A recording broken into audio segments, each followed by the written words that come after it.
before Scream 2. We'll forgo the main leads of Scream 2 because I covered them in some previous videos. Check out the links below if you're interested. But let's take a look at the additional cast of characters for Wes Craven and Kevin Williamson's 1997 follow-up to the original game-changing film. Spoilers follow, of course. In the opening scene, we meet two brand new characters to the franchise, Maureen and Phil, a nice couple. Bitch, hang the phone up and star 69 his ass. Damn. Well, he seems okay. Out for a night at the movies. The young couple is checking out a preview screening of the movie Stab, based on the events of Scream. And they have the unfortunate luck of having names that sorta, kinda, a little bit match up with the victims from the killings in Woodsboro from the previous year. And thus, a suspected copycat killer decides to take the movie's title literally and stabs the ever-loving shit out of them. Honestly, I can't really decide who gets it worse. Maureen was played by an actress who was already well known at the time, Jada Pinkett. Much like Drew Barrymore from the first film, she served as the name actress that gets offed in the first 12 minutes of the movie. She was born in Maryland and attended the Baltimore School for the Arts. Tupac Shakur was one of her classmates. That's right, Tupac went to art school. They became very close.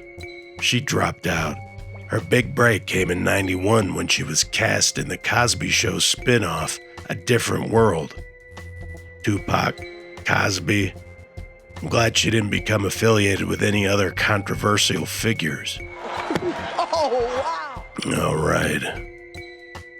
In the early 90s, she did some TV, including one episode of the Sharon Gless-led drama, The Trials of Rosie O'Neill. She played a hooker named Velma. No, not like that. Quick message to aspiring actresses. There's always a cop show looking for someone to play a hooker. Good way to get your foot in the door. Gotta love the free advice on this channel. She made her future debut 2 years later in Menace to Society, another film with a 2 in the title. Coincidence? Yeah. In '95, she landed the part of Geraldine in Tales from the Crypt Demon Knight. The antagonist in the movie was played by a scenery-chewing Billy Zane. Oh, done well then there, motherfucker! If you haven't seen this one, you should check it out. It's pretty bonkers. This was her first real foray into horror. It was directed by Ernest R. Dickerson, who worked with her friend Tupac and her Scream 2 co-star Omar Epps in the movie Juice, which was his film debut as a director.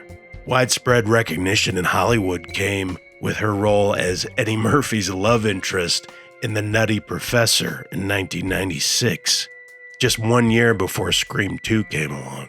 That film is famous for Eddie Murphy playing 7 different characters and breaks the record for the most fart jokes in one scene, probably. Omar Epps plays Phil, originally from New York. In '91, he formed a rap group with his cousin called Wolfpack. He even directed some music videos for the group. The year after the aforementioned Juice in 1992, he played one of several roles as an athlete. The first as a college running back in The Program. James Caan was his co-star. In 1994, he returned to sports in Major League 2, taking over the role of center fielder Willie Mays Hayes. Wesley Snipes played the role in the first film, but became a big star in the time between the two movies and had no interest in returning. That might have been a smart move because the movie tanked at the box office. Play ball! Epps' next athletic endeavor was playing a track and field star in John Singleton's Higher Learning. In his network television debut, Epps guest starred as Dr. Dennis Gant, a surgical intern struggling with depression on the hit medical drama ER for several episodes in its 3rd season. After Scream 2, Epps went on to work with Scream editor Patrick Lussier on his directorial effort Dracula 2000. You. and the movie Trick in 2019. In the role of Cece, Sarah Michelle Gellar had a big year in 1997. Along with Scream 2 being released in December, and I Know What You Did Last Summer hitting theaters just a few months earlier in October, she also saw the television debut of the show she would be most remembered for, Buffy the Vampire Slayer, in March.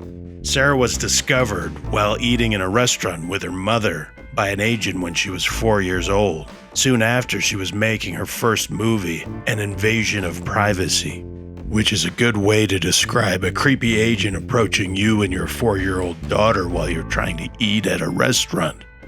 She has also appeared in many TV commercials. At 5 years old, she showed up in a Burger King commercial and called out a competitor I look 20% smaller to you. I must to McDonald's. who ended up suing Burger King, the commercial producers, and supposedly the young star. She said she was banned from McDonald's while the suit was active. Suing a 5-year-old, McDonald's doesn't mess around apparently. But forget all that, because we're really here to talk about Swan's Crossing, her first TV show. Have you seen it? There's nothing else like it. An early 90s shot-on-video teen soap opera that just, it's odd. It's just really odd. Garrett's alive! So? We didn't think he was for a moment. So? Didn't you hear about the explosion? What explosion? Set in a wealthy seaside town, Gellar played the role of Sydney Rutledge, who, in her introductory scene, Use your pedal. demands that her chauffeur attempt to run over some swans who have wandered onto the road. Then some other high school kids try to launch a rocket, which explodes unexpectedly. One. Stop! A new girl arrives in town with her dad in a submarine, and this also happens.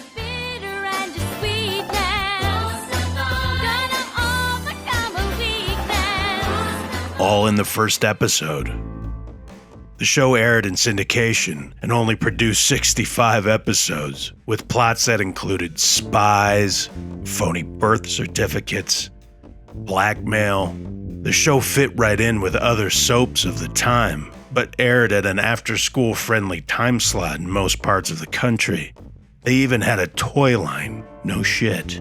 Other future stars to appear included Brittany Daniel from, Club Dread, and Mira Sorvino from, let's say, Mimic.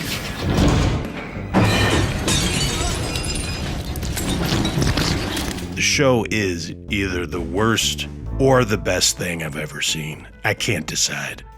She also won an Emmy Award for her performance as Kendall Hart on the grown-up soap opera All My Children. I don't watch soap operas, but why did Kendall have to do Joanne dirty like that when Blake's amnesia kept him from realizing his true love for Ashley?